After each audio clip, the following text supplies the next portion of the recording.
Super les mordus, j'espère que vous passez une belle soirée. Dernier podcast de la saison, 27e podcast, Raymond. Déjà? C'est incroyable. Ben oui, Ouais. ça va vite. On a des belles discussions. On a des discussions sur le mindset.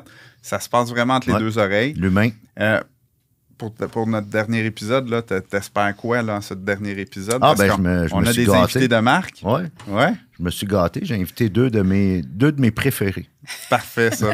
Donc, à notre gauche, on a Eliane. Oui. Donc, Eliane, peux-tu nous parler de toi un petit peu? C'est quoi ton parcours? Ben, enchantée. Je suis vraiment contente d'être ici avec vous et merci pour l'invitation. Moi, mon nom, c'est Eliane Jean-Claude. Je suis mère de 4 enfants, 4 beaux enfants, grand-maman de 2 petits-enfants. On dirait pas. Hein? Mais je suis entrepreneur, j'ai conférencière internationale, j'ai fait plusieurs nations et aussi j'ai fondé un institut de développement et d'accompagnement leadership qui s'appelle l'Institut Idéal. Et dans cet institut-là, on forme sur le leadership et aussi pour devenir des coachs professionnels. Donc, c'est vraiment ça que je fais présentement. Ben, je pense qu'on est entre les deux oreilles beaucoup, là. On va avoir du plaisir. Ouais. De l'autre côté, on a Joëline. Oui, tout à fait. Joëline qui est dans... Moi, je suis, encore une fois, merci beaucoup. C'est tout un privilège d'être là avec vous, avec Coach Ray. En tout cas, une belle, c'est comme une relation, je pense une rencontre divine. Ça a été tout un privilège de te rencontrer. Et toi de même, je suis contente. J'ai entendu parler de toi, fait que là maintenant, je te vois. Moi, c'est Joëline Jean-Claude. Je suis la sœur d'Eliane. Et je suis, comment je pourrais vous dire ça? Je suis entrepreneur. Je savais pas. Et j'ai un background en sciences, rien à voir avec l'entrepreneurial. Et disons que la vie m'a amenée à prendre une décision pour être à la maison avec mes enfants. J'ai commencé mon entreprise avec Mary Kay et ça fait déjà 20 ans que je suis avec la compagnie Mary Kay. Et entre-temps aussi, les femmes, c'est quelque chose qui me tient à cœur, l'évolution, l'avancement des femmes. Ouais. Alors, je me suis jumelée avec Audace au féminin. Je suis cofondatrice d'Audace au féminin qui chapeaute le Salon international de la femme noire, un des plus grands événements forts à Montréal. Puis tu dois avoir vu une grosse évolution dans les 20 dernières années, hein, parce que tout a été vite dans les 20 dernières années, mais tu sais, on s'entend, là, je pense que c'est dans les années 60, la femme a commencé à voter. Fait que tu sais, c'est quand même pas loin, ça, là, mais les 20 dernières années que tu es en affaires, ben ça a changé beaucoup. Il y a 20 ans, dirais-tu que tu étais plus précurseur au niveau de dire « Hey, je vais changer ma carrière pour être plus près de mes enfants ». Oh oui, oui. C'est drôle, hein? J'ai eu beaucoup de regards méprisants. Ah oui? Oui, ceux qui trouvaient que, je suis bien dans ce que je fais, je veux plus d'argent. C'est comme, OK, mais... C'est assez tabou, l'argent. Okay, hein? Exactement. Et aussi, le fait de, tu sais, la vente directe, c'était pas très valorisé dans ce temps-là. Ouais. Et quand moi, j'ai commencé, les gens, quand je disais que j'étais directrice avec Mary Kay, c'était comme, ah bon? Un regard comme, ouais. C'est comme... Décevant, presque. Décevant. Ouais. Il fallait que je me justifie. Il fallait que je dise que, j'ai un bac, j'ai enseigné. On dirait que je devais montrer pour justifier. Tu as raison, parce que souvent, ces entreprises de vente directe-là, quelqu'un qui a un bac, il y a un clash entre les deux, là. Tout à fait. Fait qu'il y avait beaucoup de jugements, mais jugements très proches de mes pères, là. Ouais. Mais pas ma famille m'a supporté, ça, c'était vraiment Puis, cool. Ce qui a fait que tu as décidé de prendre cette direction-là, tu dirais, c'est quoi? C'est tes valeurs? C'est les valeurs de cette entreprise-là? C'est la liberté que ça te procurait? Beaucoup ça. Premièrement, c'est la valeur familiale qui est très importante. Tu sais, notre mère a toujours été là. Pour nous, on était 7, fait qu'elle n'avait pas le choix. Puis les garderies, je pense pas que quand tu arrives au Québec il y a 50 ans, là, c'est comme... Mais ma mère était là. Puis moi, à un moment donné, là, je me sentais coupable de me coucher d'être une mauvaise mère parce que j'étais tellement ailleurs à faire plein de choses. Ouais. Puis quand je m'engage à fond. Et puis je me disais... Ça venait me chercher. Et je regardais les enfants à l'école que moi, j'enseignais et je voyais les lacunes. Puis je dis, ça, c'est parce que les parents sont pas là. Fait que je sentais que, bref, c'est ça. Puis ça venait me chercher. Et puis, quand on m'a présenté Mary Kay, je ne suis pas rentrée pour changer de carrière. C'était tout simplement pour maquiller des gens parce que je suis peintre aussi. Ah, OK. Fait que c'est ça. On a une pépite d'or. On n'avait pas expliqué le concept, hein, mais Raymond a un bouton magique. Quand il appuies, c'est parce qu'il y a une pépite d'or. Et là, il faut écouter le grand Raymond. Il a trouvé quelque chose. Bien, je réalise une chose dans ton parcours, puis tu pourras peut-être renchérir là-dessus, Eliane, c'est que tu veux te lancer comme entrepreneur ou tu veux passer à un autre niveau dans ta vie ou comme investisseur immobilier, qui est une grosse partie de notre clientèle, de notre auditoire, il faut que tu te traces une nouvelle trail.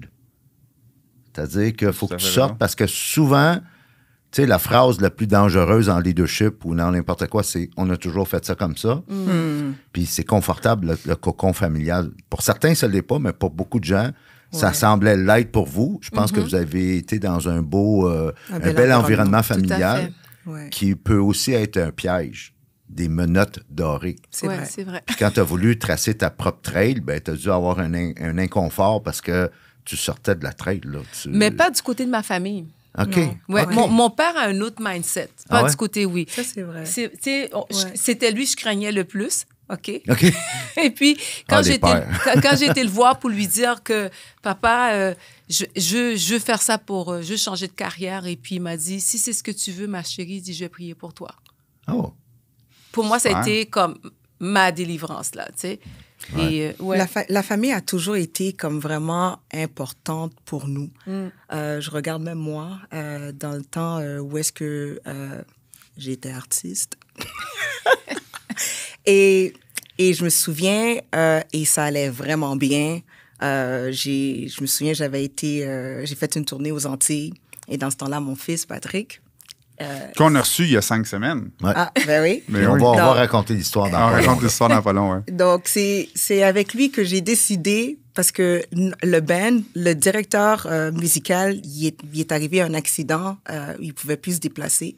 Et j'ai dit, Patrick, c'est toi qui vas venir avec mamie. On s'en va en Martinique puis en Guadeloupe. Il commence à pleurer.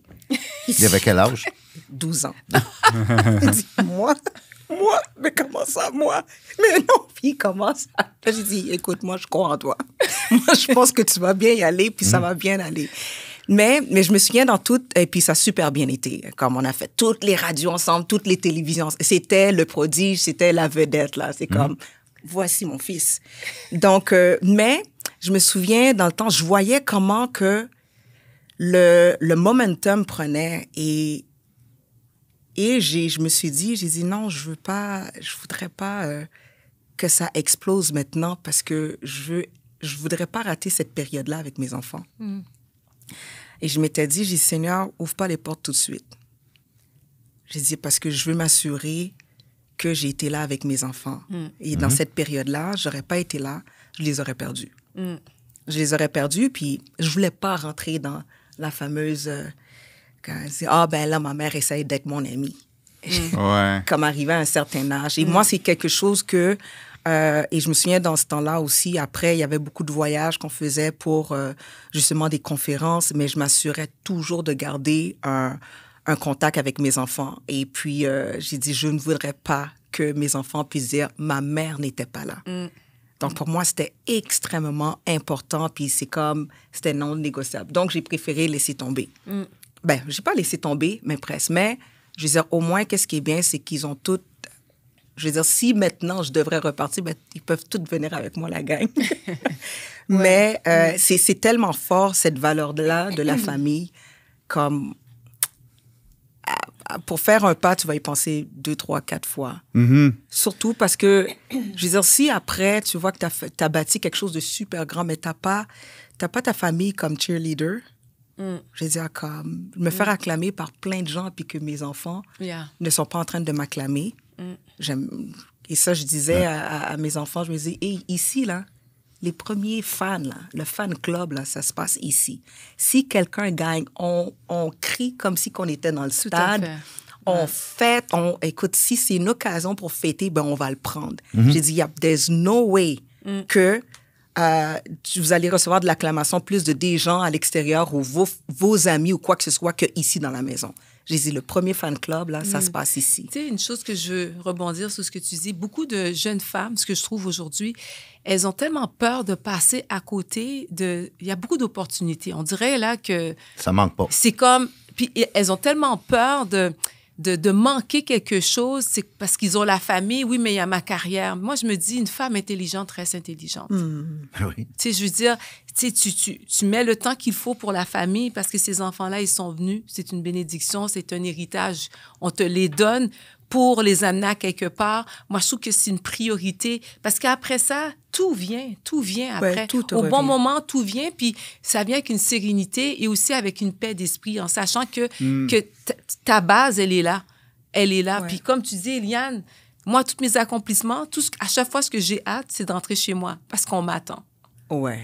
Tu sais, je fais quelque chose avec mon équipe, on m'attend. Verre de vin. Ceux qui dorment parce que demain, il y a l'école, un petit mot sur une carte.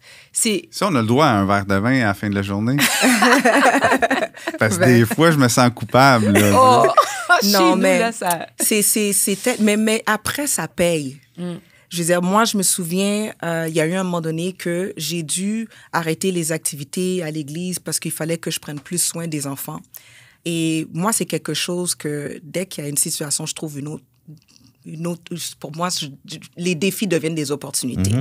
Donc, je disais, OK, maintenant, je dois m'occuper des enfants, il n'y a pas de problème. Je disais, maintenant, je vais être le CEO de la maison. Je m'assure que tout soit bien arrangé. Puis ça, c'est entre les deux oreilles, ça se passe. Hein? C'est ton attitude qui a déterminé comment tu étais pour être épanoui dans ce domaine-là. Tu as créé ton personnage, le CEO de la maison. Ouais. Et là, à partir de là, les défis étaient faciles à relever. C'était la meilleure chose qui pouvait exister. Comme par la suite, là, j'ai pris mon rôle. J'ai commencé à former les enfants, mettre de l'ordre, comme tout était arrangé. Et les enfants se souviennent encore. Puis je me suis arrangé vraiment que tous les différents départements là, de la maison soient comme dans une entreprise. Je pense que c'est dans le livre que tu parles à un moment donné qu'on a mis à des enfants des costumes. T'sais. On a dit à des enfants, essaie de résoudre ce problème-là. Et ils se décourageaient très vite avec une récompense en avant. Et là, on disait, là, prends-toi pour Dora l'exploratrice et résous le problème. Là, ils essayaient un petit peu plus longtemps. Et d'autres, on leur a donné le costume. Et là, ils étaient acharnés, inarrêtables. Ils tentaient de résoudre le problème. C'est une expérience qui est racontée dans le livre L'effet alter ego de Todd Herman. Moi, j'ai pas besoin de lire de livres, il me les résume. Puis... Pour ça. Je veux revenir sur une chose, sur votre parcours de maman, sur l'importance que vous donnez à la famille. J'ai un de mes coachs qui dit tout le temps « Before going big, go deep ». C'est qu'avant de chercher à être gros, avant de chercher, tu parlais des jeunes femmes qui voient plein d'opportunités passer, puis là, ils ne savent plus donner de la tête. Avant de chercher toutes les opportunités, travaille sur tes fondations. Et c'est ce que vous avez fait. Tout à fait, oui. Définitivement. Parce que ça fait... Je suis convaincu, puis là, vous pourrez en témoigner, ces fondations-là, ce temps-là que vous avez passé à vous occuper de vos enfants, font de vous aujourd'hui de meilleurs leaders et de meilleurs entrepreneurs. Oui, parce que tu vois, moi, ce que j'ai remarqué, c'est que quand ils étaient plus jeunes, je leur disais, bon, parce que avec le marketing relationnel, c'est très la pensée positive. Puis moi, j'étais comme, OK, là, on me disait telle affaire, on va voir. Fait que j'ai commencé à lire les livres et je les ai testés sur mes enfants. OK? Et je disais, OK. Un beau laboratoire. Oh non, je te dis, j'ai tout testé. Puis là, quand ils revenaient, je dis, hey, maman, j'ai fait ça, ça a marché. Je suis comme, OK. Puis là, c'est comme ça que j'ai comme créé mon université de mindset là, avec mes enfants. Et avec le temps, là, c'est tellement comme gagnant. Cette fondation-là, le temps que j'ai passé à leur donner, à leur transmettre cette formation-là. Moi, j'ai grandi. J'ai grandi parce qu'à un moment donné, j'ai dit, OK, là, Joe, arrête de parler, il faut que tu prouves. Parce que là, ils sont rendus assez grands pour te dire, hey, la mère, c'est comme, you know? Fait que j'ai commencé à dire, OK, là, fait que ça nous oblige hein, à... comment je pourrais dire ça? On est à nu devant eux. Ouais. Puis je trouve que c'est le cocon familial, c'est l'endroit où il n'y a pas de protocole, on peut être soi et les gens, il faut être prêt aussi à ce qu'ils nous disent les vraies choses. Ouais. Parce que c'est eux qui nous voient vraiment. Fait que c'est vrai que ça vient travailler le leadership parce que ils vont te le dire, là. Tu sais, hey... surtout que maintenant, mon aîné a 29, là, fait que, puis mon dernier a 18, fait que là, je suis pratiquement... Ah, c'est des adultes. Oui, ils ont des opinions, puis ils ont des réactions, puis ils peuvent nous remettre sur le nez ce qu'on... C'est justement, ils vont être capables de nous dire, ben, est-ce que tu nous disais? Exactement. Tu le fais pas, là. Ou ils vont me dire, tu devrais lire tel livre, maman. Non, c'est vraiment fort. Même chez nous, qu'est-ce qu'on faisait? Fait qu'au début de l'année, elle disait, OK, chacun des enfants, donnez-nous vos objectifs pour l'année. Qu'est-ce que tu vas faire? Pourquoi ça... C'est quoi ton analyse? C'est quoi comment que tu as trouvé ton année dernière? Puis qu'est-ce qui va changer? Arriver avec les plans. Ouais. Donc, et je pense qu'on était axés, les enfants étaient axés. Oui, il y avait le fait de la positivité, tout ça, les fondements, les valeurs chrétiennes, oui. Mais en même temps, c'est comme, c'est quoi ton plan? Donc, ils étaient habitués à sortir de leur zone de confort, également avoir des objectifs. Et ça a emmené à ce que les enfants... Un engagement aussi. Oui, un engagement. Le fait de le dire devant tout le monde. De le dire. Ils doivent nous le présenter. Tu t'engages. Tellement important, l'engagement. Ouais. Hein? Ouais. Et on a vu comment que les enfants ont évolué énormément. Et aussi, qu'ils savent comment se comporter dans n'importe quelle situation et aussi dans n'importe quel environnement. Donc, je trouve que c'est tellement bien. Moi, mon leadership, c'est vraiment... a vraiment pris naissance et puis a passer dans une autre dimension en étant à la maison. Bon, en même temps, j'étais pas juste à la maison, mais je veux dire... Ton laboratoire était... clair. Et même quand vous étiez à la maison, là, est-ce que... Parce que, tu sais, on entend souvent les mères à la maison finissent par déprimer un peu. Il y a des blues qui sont un petit peu plus difficiles. Est-ce que vous aviez la même vision que vous avez aujourd'hui de dire que c'était un beau moment qu'on s'est développé ou pendant ce moment-là, il y a eu des moments plus difficiles où ce que vous avez dit... qu'est-ce que je fais là? J'ai fait les deux. Hein. Vous avez fait les deux? Moi, c'est pour ça que Mary Kay, là, ça a été la meilleure chose. J'étais femme d'affaires, entrepreneur, et je pouvais être à la maison avec mes enfants. C'est moi qui gérais mon temps. Ça, là, je pourrais pas dire que j'aurais été une excellente femme juste à la maison. Non, moi non plus, je n'étais pas ça, juste là, à la maison. Donc, il faut continuer à entretenir son épanouissement personnel. Exactement. Comme l'agent de bord dit... dans l'avion. Et social. Sauve-toi toi-même avant de donner. Oui. Et social aussi. Plusieurs, je parle, il y a des jeunes femmes qui m'appellent, Joéline, ils ont besoin d'un conseil. C'est comme, bon, c'est vrai que j'ai l'âge, là, je suis pas encore grand-mère, mais j'aurais pu l'être. Mais on m'appelle pour me poser des questions, puis ils sont comme, qu'est-ce que je fais? Je dis comme ça, je dis, regarde, je dis, t'as fermé ton clan social. Tu sais, des fois, quand on devient mère, on oublie qu'on est femme et on ferme tout ça. Je dis, il faut continuer à avoir des amis. Tu as besoin d'un endroit où ce que tu peux t'échapper quand ça va mal ailleurs. Ouais. Tu vois, c'est comme une place que tu vois que tu rentres, c'est comme on est juste là, pour changer le mindset. C'est ça. On est juste contente de voir. Aérer le cerveau. Et non pas, oh, pauvre, elle a fait pitié. Hein. Ouais. Non, s'assurer que la personne ait aussi une balance dans la vie. Moi, je suis très balancée. C'est comme, OK, oui, on peut travailler, mais il faut savoir quand être capable de sortir de ce mode-là du travail et juste être à l'aise, d'être capable de rire, d'être capable de chercher. C'est difficile de savoir c'est quoi la balance. Tu sais, qu'est-ce qui est la balance? Quand on vit intensément, du moins. OK, je sais que Raymond a fait... Raymond, il est à deux coups. Là. C'est la première fois qu'il est obligé d'appuyer 2 fois sur le bouton. Gardez votre idée parce que je pense qu'on a la pépite et l'opportunité idéale de raconter l'histoire de notre rencontre. Là, tout le monde. Oui. OK. Tu parles de clan social, tu parles de quand tu parles à des jeunes mères ou à des jeunes, des femmes beaucoup plus jeunes de s'ouvrir puis de sortir un peu. Je donne une formation, là, plusieurs années, sur l'art oratoire un samedi matin dans une église. Et il y a une jeune fille qui est là, que je connais pas. Puis je commence à la coacher suite à ça, privé, là, one-on-one. Et elle me dit, il faut absolument, elle est dans Mary Kay, elle me dit, il faut absolument que tu rencontres ma directrice. Puis là, elle t'édifiait, là. Puis vraiment, là, moi, je me souviens, à l'époque, Joéline Jean-Claude, là, c'était comme, vraiment, là... la diva. Ouais, la grande... Merci. C'est la diva. Là, finalement, on vient en contact. Je me souviens pas trop comment. Je commence à travailler avec Joéline. Puis là, Joéline disait, il faut vraiment un jour que tu rencontres ma sœur. Vraiment, là. Puis là, elle édifiait sa sœur, toute la kit. Là, je me mets à travailler avec Eliane. Puis là, Eliane, elle me disait, il faudrait un jour que tu rencontres mon fils. Elle monte son Instagram, puis je pense qu'à l'époque, il y avait, je sais pas, 35 000 personnes sur son Instagram. Puis là, c'était comme un jeune leader, là, vraiment prometteur. Faut que tu rencontres mon fils. Ah, mais là, il y avait quel âge à cette époque-là? Ça fait pas longtemps, là. Ça fait longtemps. Ça fait pas longtemps. Là, Gabin. L'année passée. Là, on est en meeting, toi puis moi. Là, tu me dis, j'ai commencé à travailler un gars pour mon branding personnel. J'ai rencontré au gym. Là, tu me dis, Pat. OK, Pat. C'est ça, hein? On appelait.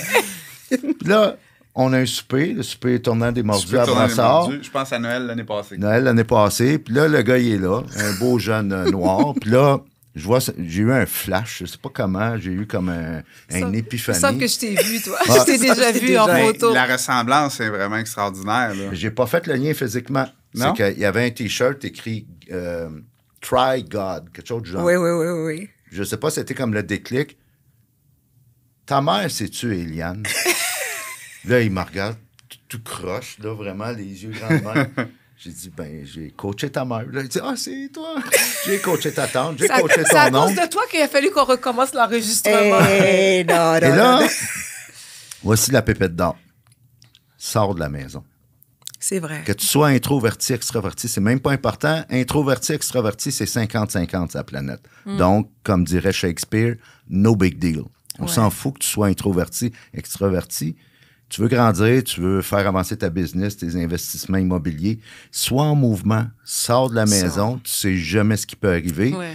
Le fameux film, là, il y a plusieurs années, 6 degrés de séparation, là, c'est plus bon, ça. Je pense que c'est 2 degrés maintenant. Là. Il y a tout le temps quelqu'un qui connaît quelqu'un qui... C'est vrai. C'est fou, là. Mais Quand les tu communications sont beaucoup plus faciles qu'il y a quelques années. Hein, tu sais, Ouais. Google, l'Internet, les réseaux cellulaires, ces choses-là. sors de la maison, expose-toi, va voir des gens, intéresse-toi à d'autres êtres humains. Puis c'est fou, les opportunités vont venir. C'est tellement riche, l'apprentissage, quand on sort de notre zone de confort, quand on sort de notre environnement aussi. Parce qu'on apprend, on se découvre et en même temps, on apprend de l'autre. Moi, j'ai énormément appris en sortant de ce que j'avais l'habitude. Et je veux dire, c'est la plus belle école, je dirais. La plus belle école. Ouais. Et, tu sais, à quoi Yann me fait penser quand elle dit « sort de la maison ». On est 4 sœurs de sisters, mais on se complète très bien, tu comprends? Fait qu'Eliane, c'est elle. C'est comme « OK, les filles, qu'est-ce qu'on fait? » Ils disent « Ça fait longtemps qu'on n'est pas sortis. » C'est elle qui est comme « OK, let's go. Faut qu'on sorte, faut qu'on fasse ci. Un tel, OK, à quelle heure? » Fait qu'il y a toujours... Mais c'est ça aussi, la richesse d'être bien entouré. Ouais. Parce que si tu connais ta famille... La complémentarité de ces gens-là. Tout à fait. C'est de savoir, là, parce que des fois, moi, je suis pas la sorteuse. non. OK? Moi, je suis pas la sorteuse pantoute, là. Ma mère, à un moment donné, elle m'a appelée, elle m'a dit, faut-tu parler à tes sœurs, elles sortent trop. Ah! Là, je disais à ma mère, maman, c'est moi qui est pas normale. Elle a dit, non, faut pas dire ça. Mais elles sont plus... Fait que c'est le fun aussi d'avoir un cercle, tu sais, d'avoir un cercle d'amis qu'on puisse venir se compléter. Ouais. Tu sais, parce que c'est vivre en société, parce que je peux pas avancer seule. C'est très clair que si on a des gens qui nous complètent, on va avancer beaucoup plus vite. Ouais. Puis aussi qui va être en même temps capable de nous défier. Je veux dire, Ah, c'est intéressant, ça. Capable de nous défier, mais de la bonne façon. De la tirer bonne vers le façon. haut. Oui, parce qu'il y a des gens qui vont nous défier, ça va nous tirer vers le bas de la façon qu'ils nous défient. Non, Et mais les défi gens pour nous positifs emmener, autour de nous, c'est ça, ils vont nous défier Oui. puis ils vont nous amener par le haut. Puis ça peut être très dangereux. Parce que la ligne est mince entre Tout à les deux. fait. Hein. Ouais. Des fois, tu te dis, non, il me tire vers le haut. Non, il joue dans mon mental et ça me ralentit. Je ne suis pas performant pendant qu'il joue dans mon mental. Ouais. Donc, c'est important là, d'avoir des gens qui sont très positifs, qui nous amènent vers le haut, puis avoir cette introspection-là. Puis de faire confiance au facilement. ressenti aussi. Hein? Ouais. Tu sais, le fait que tu dis... Tu sais, le fait que tu te questionnes, Ouais. faut être sensible au ressenti. Tu sais, d'avoir le discernement, à savoir... tu sais, cette personne-là qui m'entoure, qu'est-ce qu'elle m'apporte? C'est quoi sa valeur même qu'elle m'apporte? Est-ce que c'est sincère? pour quelle raison Exactement. qu'elle est là. C'est Mais je pense que c'est exactement. important aussi de t'assurer que c'est des personnes qui t'aiment. Qui t'aiment, non pas pour qu'est-ce que tu produis, mais qui t'aiment Tout tout simplement. simplement. Donc, moi, l'amour que j'ai pour Jolene, comme c'est pas à cause de ce qu'elle va m'apporter c'est juste, je veux qu'elle gagne, je veux qu'elle réussisse. Donc, et c'est la même chose que je sens de son côté. Et je trouve que c'est super, c'est tellement enrichissant, c'est une bénédiction d'avoir ça à côté de nous. Ou est-ce que s'il y a quoi... Et je peux faire confiance à son jugement aussi à cause de ça. Donc, je vais accepter. Elle peut me dire, peu importe quel feedback qu'elle va me donner ou quelle critique qu'elle pourrait emmener, mais je sais que le fond, c'est pour que je puisse passer dans une autre dimension. C'est pour que je puisse mieux aller. Tu ressens l'intention. Voir. Oui, je ressens l'intention. Et ça, c'est ça qui est bien, c'est d'être capable de s'assurer que notre support system, notre système de support, c'est vraiment des personnes qui nous aiment, premièrement, et des personnes qui sont qualifiées également. Ouais. Vous servez-vous de toutes ces leçons-là? Tu sais, tu parles de support system, de bien s'entourer, tout ça, dans votre parcours entrepreneurial, puis avec les gens qui gravitent autour de vous, là, que ce soit dans Mary Kay ou dans tes coachings. Dans le fond, là, vous baignez depuis plusieurs décennies dans un laboratoire. Vous servez-vous de ces leçons-là, de tout ce que vous apprenez, vous expérimentez avec les gens que vous exercez du leadership? Oui, oui, ça c'est sûr et certain. Mais je crois que c'est notre histoire. Les gens s'attachent aux histoires. Les gens vont Amen. Les gens vont s'attacher à l'histoire. Et moi, je me souviens même quand je voyageais et puis des fois, on me regardait puis on disait, mais qu'est-ce qu'elle a à nous apprendre, la petite jeune? Parce que, bon, je fais pas mon âge. Puis on me dit comme ça, mais qu'est-ce qu'elle a à nous apprendre? Son style, tout ça. Donc, dans mon introduction, c'était clair, je devais dire comme, OK, je laisse derrière mes 4 enfants. La plus vieille a 26 ans, la plus jeune a 20 ans. Donc, tout de suite, ça place déjà. OK, d'accord. Je dis d'accord. Parce que si j'aurais juste été avec qu'est-ce que j'ai fait, ou bien qu'est-ce que j'ai accompli, il n'y a pas non. Mais quand que je parle de les responsabilités que j'ai, comme mes enfants, automatiquement, les personnes se replacent et disent, OK, je vais apprendre quelque chose d'elle. Et je pense que ça, mais déjà là, juste d'élever 4 enfants, c'est un exploit. Là. Non, c'est tout à fait. Et en leadership et en influence, ça va ensemble. On ne veut pas savoir ce que tu sais. On veut savoir ce que tu as appris. Puis quand tu parles de tes enfants, on parle beaucoup d'inspiration. Puis un être humain en soi ne peut pas inspirer. C'est utopique de penser qu'un humain peut inspirer un autre. Il y a une nuance. Prends Obama, Gandhi, Martin Luther King, nomme-les toute la gang là, qui ont influencé l'histoire. Ces gens-là n'étaient pas inspirants. C'est leur histoire qui est inspirante. Tout à fait. Enlève l'histoire, on les connaît même pas, on n'en parle pas. L'histoire et aussi la façon de la raconter. Aussi. Aussi. Parce que la même histoire racontée de 2 façons différentes. C'est vrai. La perspective. La perspective. La perspective. On a besoin de M. Raymond pour savoir c'est Raymond qui quand faire les silences. Storytelling. Mais c'est tellement important. Pour moi, ça a été vraiment une recherche. Si j'arrive, moi, c'est ma carte VIP, mes enfants. Je disais, tiens. Ah, OK, d'accord. C'est vrai qu'il faut les utiliser. Ils ne sont pas là pour rien. Hein? C'est pas rien que ça. Si tu me dis vraiment objectivement là, que j'ai devant moi quelqu'un que je connais pas du tout, mais qui est mère de 4 grands-enfants et 2 petits-enfants, c'est drôle, mais je suis porté à écouter. Ben oui. Parce que c'est du parcours, ça. Là. Non, c'est ça. Moi, la maison, c'est une là. mini-société. Oui. C'est vraiment... Nous, c'est l'entreprise. On était 7, hein? On était 7 enfants chez mes parents. Puis c'est là qu'on a tout appris, hein? Le partage, la communication, les types de personnalités. Oui, c'est ce que j'allais dire, d'être capable de définir, de reconnaître tous les différents types de personnalités à la maison et savoir comment communiquer avec eux. Ils sont pas faits pareil. Donc, c'est les différents langages d'amour. Non, beaucoup. Moi, ça a été longtemps une de mes lacunes que de penser que dans la caboche des autres, ça se passait pareil comme dans la mienne. Dans la tienne. Et là, mon message n'était pas bon. Fait que là, je donnais un demi-message. La personne ne comprenait pas. Et là, je ne comprenais pas pourquoi elle ne comprenait pas. Et là, ça créait des conflits. Ça a pris beaucoup d'expérience, d'essais-erreurs, de conflits pour qu'à un moment donné, je dise, donc, mon message n'est pas bon.